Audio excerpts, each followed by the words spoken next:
أستغفر الله ربي من كل ذنب وأتوب إليه لا حول ولا قوة إلا بالله العلي العظيم أستغفر الله ربي من كل ذنب وأتوب إليه لا حول ولا قوة إلا بالله العلي العظيم أستغفر الله ربي من كل ذنب وأتوب إليه لا حول ولا قوة إلا بالله العلي العظيم اللهم صل على سيدنا محمد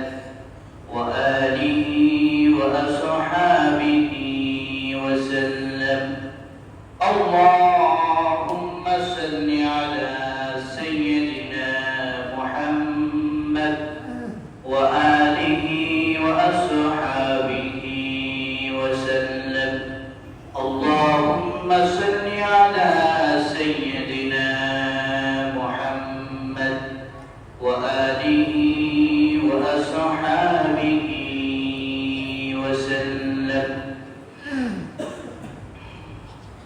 উপস্থিত সম্মানীয় মুসলিম کرام বিশিষ্ট আলেম দ্বীন এলাকার ভাই বন্ধুগণ ছোট ছোট মাসুম বাচ্চারা সমবয়সী ছোট ভাই সবাইকে আসসালামু আলাইকুম ওয়া রাহমাতুল্লাহ। আলহামদুলিল্লাহ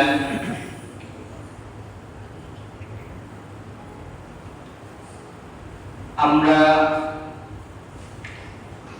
পবিত্র রজব এবং শাবান মাসের শেষের দিকে এসে পবিত্র মাহে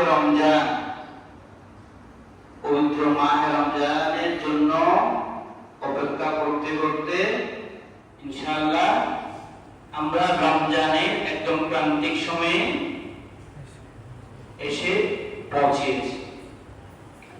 আল্লাহ পাক রব্বুল আলামিন আমাদেরকে যদি তৌফিক দান করে ইনশাআল্লাহ আগামীকাল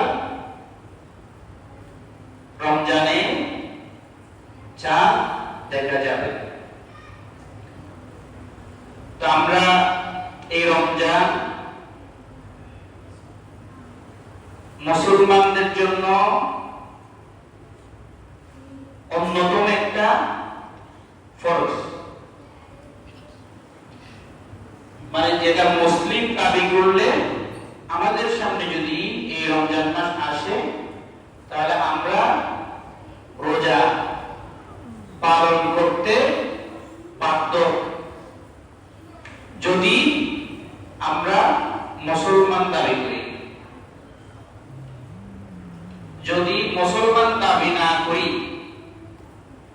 তাহলে আমাদের রোজা আমাদের উপর কি নয়, ফরজ নয়। তাহলে শর্ত হচ্ছে এই রমজান আমাদের 5টি স্তম্ভের মধ্যে একটি অন্যতম স্তম্ভ। এটা পালন করার কিছু শর্ত রয়েছে। এটা রোজা খাইলাম ঘুমাইলাম, এই রোজা কবুল হওয়ার পেছনেও কিছু শর্ত রয়েছে।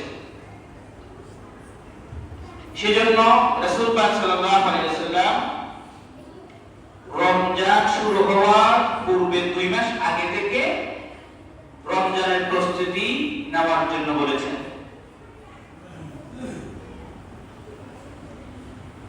রাসূল সাল্লাল্লাহু আলাইহি ওয়াসাল্লাম বলেছেন, আল্লাহুম্মা বারিক লানা ফি রজব ওয়া শাবান ওয়া বাল্লিগনা রমাদান।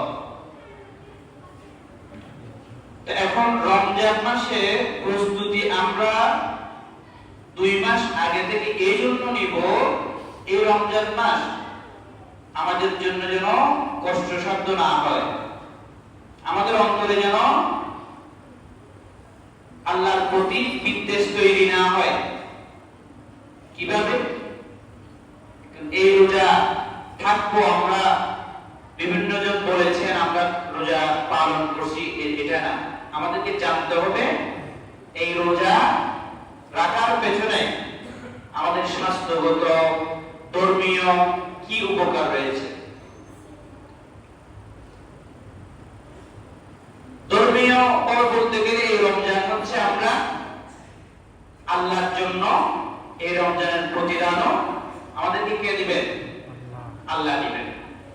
যদি স্বাস্থ্য, আমাদের শরীরের দিক থেকে যদি চিন্তা করি, এই রমজান সারা বছরে আমাদের শরীরে যে ব্যাকটেরিয়া জনিত, বিষক্রিয়া জনিত বিভিন্ন ধরনের আমাদের শরীরে যে ক্ষতিকারক বিষয়, ক্ষতিকারক অপদ্রব্য আমাদের রক্তের সাথে, শরীরের সাথে মিশে যায়, আমরা যদি সহি শুদ্ধভাবে রোজা পালন করি, তাহলে সারা বছরে আমাদের শরীরে যে বিষক্রিয়ার অংশটুকু এটা দূরীভূত হয়ে যাবে। সবাই বলেন আলহামদুলিল্লাহ। তাহলে রোজা কি শুধু আল্লাহর জন্য? এই রোজার পেছনে অনেক বড় ফজিলত রয়েছে। এই রমজানের হুকুম হচ্ছে, আল্লাহ পাক রব্বুল আলামিন কোরআনে বলছেন, ইয়া আইয়ুহাল্লাযীনা আমানু কুতিবা আলাইকুমুস সিয়াম কামা কুতিবা আলাল্লাযীনা মিন ক্বাবলিকুম লাআল্লাকুম তাত্তাকুন। কাদের জন্য? তাকওয়াবান। রমজান ফরজ, এগুলো আমাদের আগেও এই রমজান ফরজ ছিল, কিন্তু এখানে একটা শর্ত ঝুলিয়ে দিয়েছেন আল্লাহ, লাআল্লাকুম তাত্তাকুন। মুত্তাকি যারা আল্লাহকে ভয় করে তাদের জন্য একটা উপলব্ধির বিষয়, জানার বিষয়। তাহলে রোজা রাখতে হলে আমাদেরকে কি হতে হবে? তাকওয়াবান, আল্লাহ ভীরু, আল্লাহকে ভয় করতে হবে। আল্লাহকে কারা ভয় করে? الذين يؤمنون بالغيب ويقيمون الصلاة ومما رزقناهم ينفقون।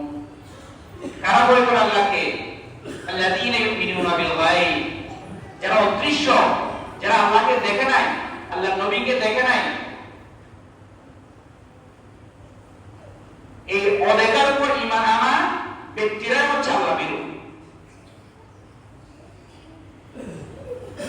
আমরা আল্লাহকে এই দুনিয়ার জিন্দেগিতে দেখার কোনো সম্ভাবনা নাই, কিন্তু এই অদেখাকে বিশ্বাস করার নামই হচ্ছে ঈমান।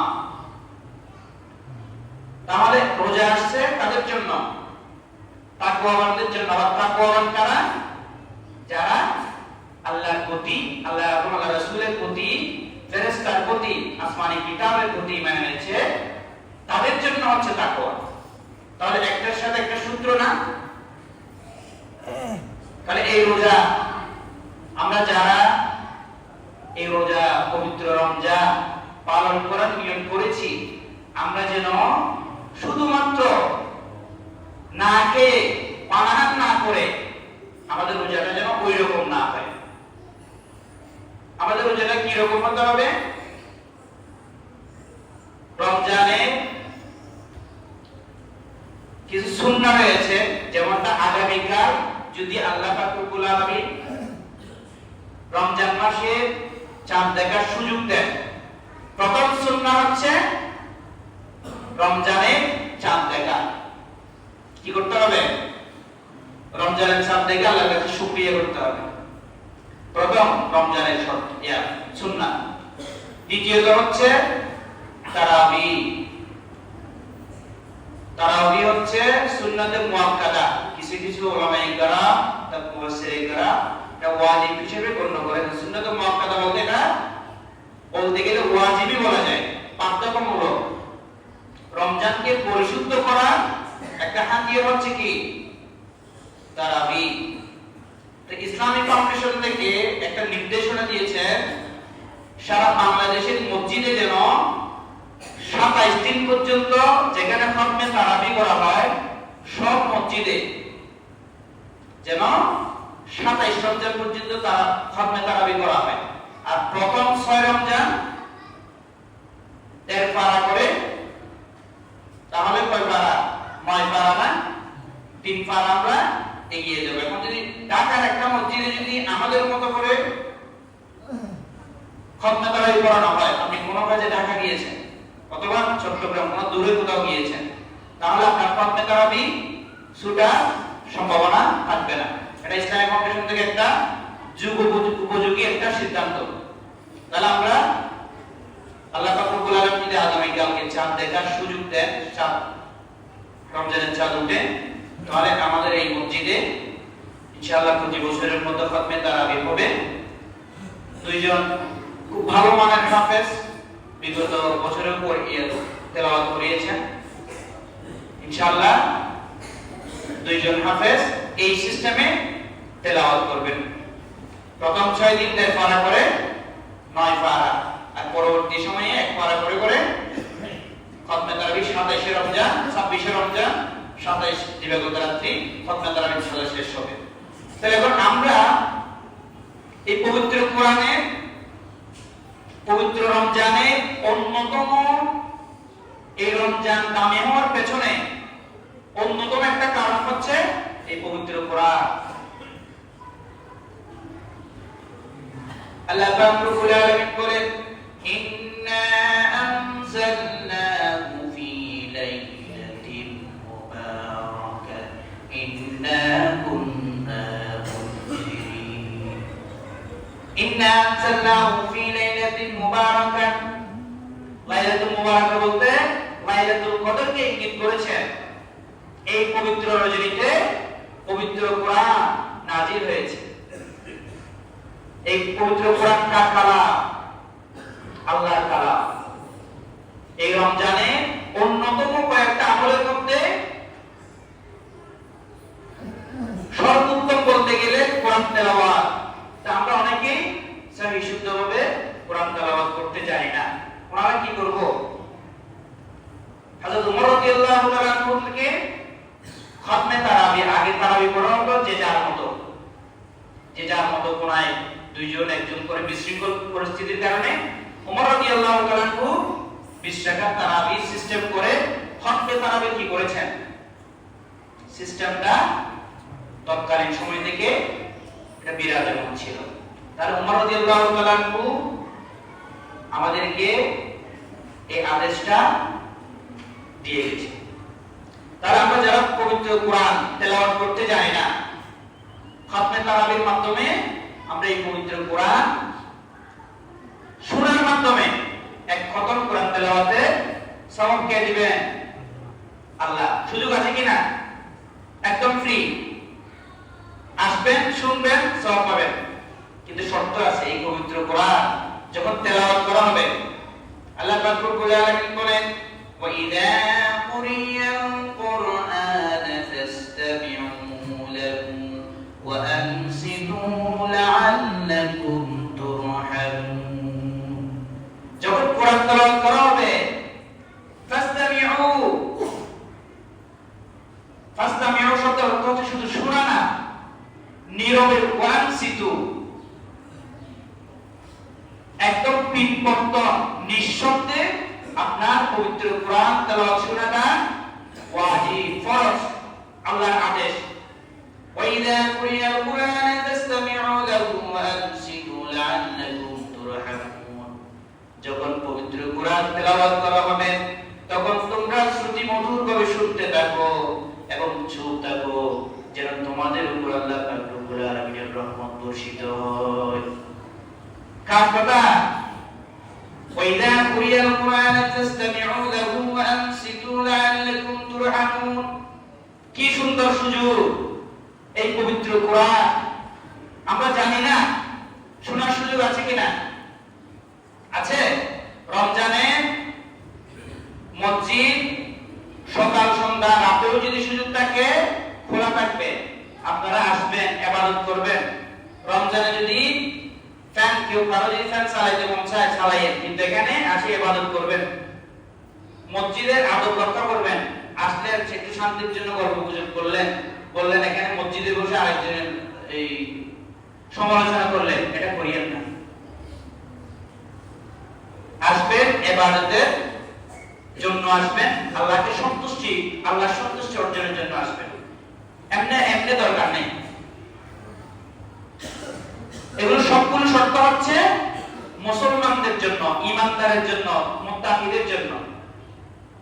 আপনার এই ঈমান নাই, মুসলমান নয়, তাহলে আপনার জন্য এই শর্তগুলো নয়।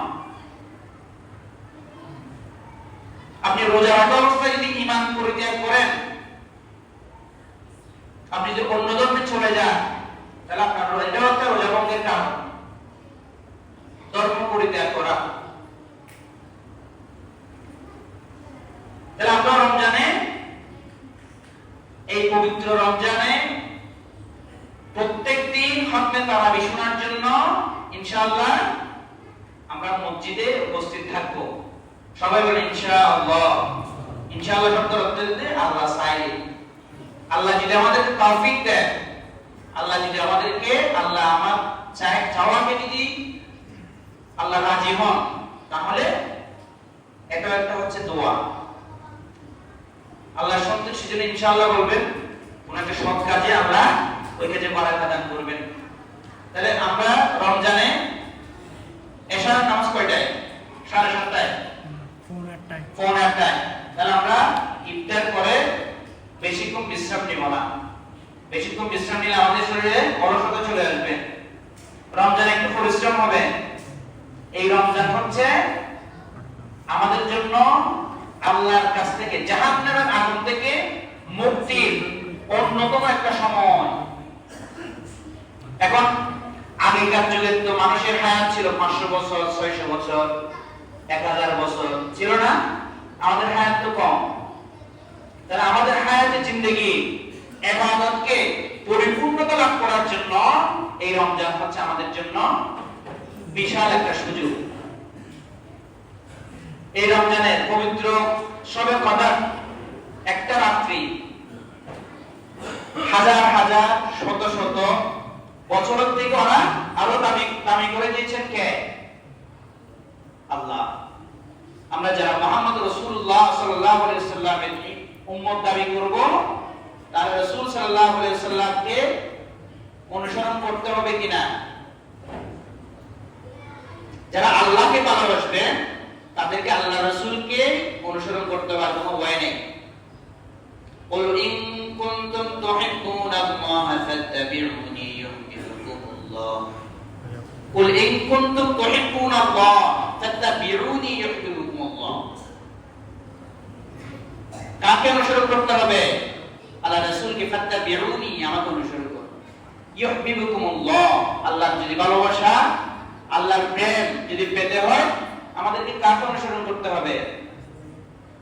আল্লাহ রাসূলকে অনুসরণ করতে হবে। ইসলাম আমাদেরকে কি শিক্ষা দেন এই রমজানে?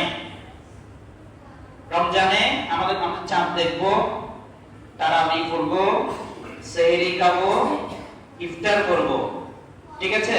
এগুলো সবগুলো হচ্ছে রমজানের অংশ। আমরা অনেকেই করি কি, ফজরে না ওঠার জন্য 12টার দিকে সেহরিকে একেবারে ঘুমিয়ে যাই, তাহলে আমাদের নামাজ কাজা হওয়ার সম্ভাবনা থেকে যায়।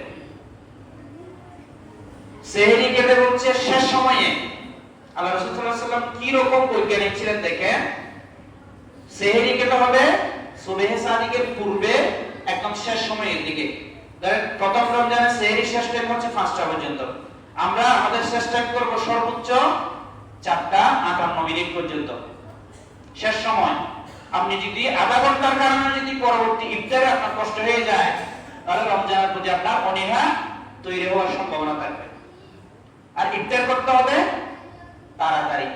তাড়াতাড়ি বলতে সূর্য দেখা গেলে না, টাইম শেষ, সঙ্গে সঙ্গে ইফতার করতে হবে, এটাও একটা সুন্নাহ। তাহলে আমরা দেরিতে সেহরি খাবো, তাড়াতাড়ি কি করব? ইফতার করব। আল্লাহ রাসূল সাল্লাল্লাহু আলাইহি ওয়াসাল্লাম কি পরিমাণ জ্ঞানী ছিলেন দেখেন। এটা একটা শরীয়ত আছে, যদি আমরা এলোমেলো করি, কোনো কারণে যদি রমজানের প্রতি অনীহা চলে আসে, তাহলে আমাদের ঈমান নষ্ট হয়ে সম্ভাবনা থাকে। এখন রমজান রাখবো, রোজা রাখবো, তাহলে আমাদেরকে ফাসিকি, বিভিন্ন ধরনের নেফাসি, বিভিন্ন ধরনের কাজ থেকে আমাদেরকে বিরত থাকতে হবে কিনা। আমরা যাদের ভিডিও মোবাইল রয়েছে, অ্যান্ড্রয়েড মোবাইল রয়েছে, তারা রমজানে সংযতভাবে অশ্লীলতা থেকে বিরত থাকাও রমজানের একটা ওয়াজিব। আপনি রোজা রাখলেন, অশ্লীলতা বাদ দিলেন না, তাহলে আপনি উপবাস থাকলেন। তাহলে আমরা উপবাস থাকবো কিনা রোজা রাখবো? উপবাস থাকবো। রোজা রাখতে হলে কি করতে হবে? রোজা রাখবেন আল্লাহর জন্য। তাহলে আল্লাহ সন্তুষ্টির জন্য আমি যে খারাপ কাজগুলো করি, এগুলো আমার জানা আছে কিনা? হ্যাঁ, আমি মোবাইলে কি দেখি, এগুলো আমার জানা আছে কিনা? আমি মিথ্যা বলি কিনা, এগুলো আমার জানা আছে কিনা? আমি ঝগড়া বিবাদ করি কিনা, এগুলো আমার জানা আছে কিনা? তাহলে রমজানে সেহরি খাওয়ার পরে থেকে সূর্যোদয়ের আগে থেকে সূর্যাস্ত পর্যন্ত, সুবহে সাদিকের পূর্ব থেকে সূর্য ডুবে যাওয়া পর্যন্ত সব ধরনের অশ্লীলতা, মিথ্যা কথা, ঝগড়া বিবাদ, এগুলো বাদ দিতে হবে। এগুলো হচ্ছে রোজা পালন হওয়ার, কবুল হওয়ার শর্ত। এখন আপনি আপনার রোজা কবুল হবে কিনা সেটা আপনিই বুঝতে পারবেন। কিভাবে? আপনি যারা রোজা রাখলেন, ঝগড়া বিবাদ লাগাই দিলেন, অশ্লীলতা, মোবাইলে একদম হিন্দি গান ছেড়ে দিলেন, সিনেমা দেখতেছেন, তাহলে আপনার রোজা সহিহ হবে না। মিথ্যাচার বাদ দিতে হবে, নমনীয়তা দেখাতে হবে রমজানে, বেশি বেশি কোরআন তেলাওয়াত করতে হবে, বেশি বেশি জিকির করতে হবে, তাহাজ্জুদ গুজার করতে হবে। সব সময় কোরআন তেলাওয়াত করার চেষ্টা করবেন ফজরের আগে অথবা ফজরের সময়। কেন? ইন্না কুরআনাল ফাজরি কানা মাশহুদা। ফজরের কোরআন তেলাওয়াত কিয়ামতের দিন আপনার জন্য কি হবে? সাক্ষী হবে। আপনি যখন বিপদে পড়ে যাবেন, এই কোরআন আপনার সামনে উপস্থিত হয়ে যাবে। রব্বুল আলামিন তোমার কালাম, এই বান্দা তোমার জন্য ফজরের টাইমে তেলাওয়াত করেছিল তোমার কথা অনুযায়ী। ইন্না কুরআনাল ফাজরি কানা মাশহুদা। তাহলে আমরা ফরজ রোজা রাখবো, এমন ভাবে রাখবো যেন আল্লাহ আমাদের উপর সন্তুষ্ট হন। কাউকে দেখানোর জন্য রোজা রাখার দরকার নাই, দেখার সুযোগ হলে আপনি যদি অবসরে কিছু খান, তাহলে কেউ দেখবে না। তাহলে আমরা সময় যেহেতু কম, আগামী শুক্রবার ইনশাআল্লাহ রোজা ভঙ্গের কারণগুলো তুলে ধরবো। আমার অনুরোধ থাকবে, রমজানের তারাবি, আমাদের এই খাতমে কোরআন, প্রত্যেকে যেন ইনশাআল্লাহ মসজিদে এসে কোরআন শুনি, শ্রুতি মধুর কোরআন। এরকম পরিবেশ বিভিন্ন ধরনের গ্রামে যাবেন, আলহামদুলিল্লাহ এটা আল্লাহর নিয়ামত আমাদের এলাকার জন্য। আমাদের জন্য এটা অনেক বড় নিয়ামত।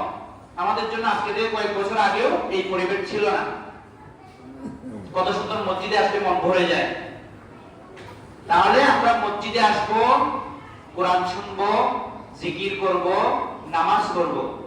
তার জন্য আল্লাহ সন্তুষ্টির জন্য বেশি বেশি ইস্তেগফার করবেন, বেশি বেশি ইস্তেগফার করবেন, আল্লাহ থেকে পানা চাইবেন, ক্ষমা চাইবেন।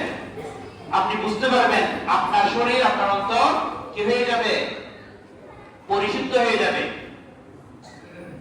এই রমজান আল্লাহর কাছ থেকে আদায় করে নেন। কিভাবে আদায় করবেন সেটা আপনার আল্লাহকেই বলেন, আমার আল্লাহকেই বলবো। ওয়া আখিরু দাওয়ানা আলহামদুলিল্লাহি রাব্বিল আলামিন।